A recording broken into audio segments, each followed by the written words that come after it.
Bonjour à tous, je suis ravie de vous retrouver aujourd'hui. Je vais vous présenter un roman dans le thème de la rentrée littéraire 2022. C'est donc Dessous les roses, écrit par Olivier Adam, publié aux éditions Flammarion. C'est l'histoire d'une fratrie, Claire, Antoine et Paul, qui se retrouvent dans la maison familiale auprès de leur maman après le décès de leur papa. On découvre une fratrie dans laquelle il y a beaucoup de conflits, beaucoup de rancœurs. Toutes ces tensions ressortent malheureusement au moment de la mort de leur père.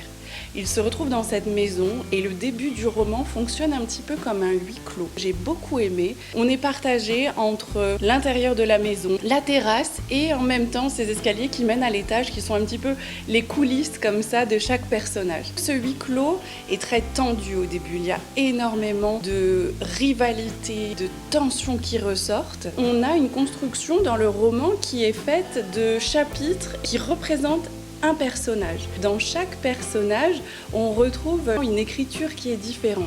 Il y a Claire, qui est la sœur qui essaye, dans son chagrin, dans sa tristesse, de temporiser, d'apaiser. Parfois, elle reste un petit peu effacée, comme la maman. Il y a Paul, qui est un personnage assez intéressant, assez central, parce que Paul, en fait, est dramaturge. Il est metteur en scène, il écrit plein de choses. Et malheureusement, il semble écrire et critiquer énormément sa famille, ce qui est la source, probablement, de tous ces conflits. Antoine lui reproche énormément de mettre à chaque fois cette famille en scène, de critiquer ses origines, son histoire. Il y a des règlements de compte très importants entre les deux frères. Le personnage finalement que j'ai préféré, c'est Antoine parce que ses chapitres à lui sont très intenses. C'est une écriture qui est très vive, parfois vulgaire, parce que c'est un personnage qui mâche pas ses mots. Derrière toute cette colère, on voit perler la tristesse et c'est à mon sens celui qui parle le mieux du deuil justement. Quand il prend conscience de cette difficulté-là à accepter que c'est définitif, qu'il a perdu son père, qu'il ne le reverra plus. Cette manière comme ça, très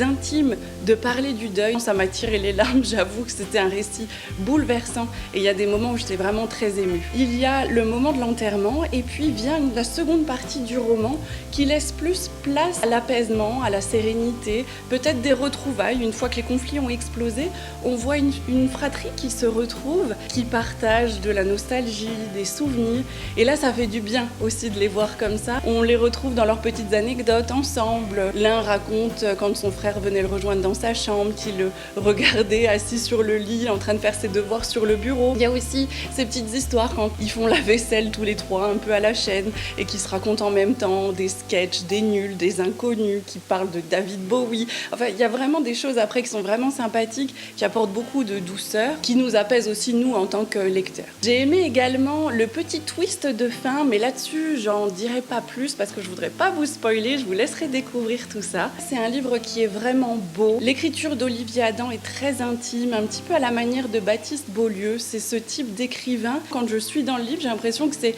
un ami qui me parle et qui me raconte son histoire. J'aime beaucoup ce petit côté comme ça, très personnel, très singulier. J'ai aimé aussi le fait qu'on soit sur une unité de temps qui est assez courte. Le livre se passe sur 2 jours. C'était vraiment sympa parce que j'ai quand même l'habitude de lire des romans qui se passent sur plusieurs années. On voit les personnages grandir, mûrir. Et là, on est vraiment sur un espace-temps qui est assez court.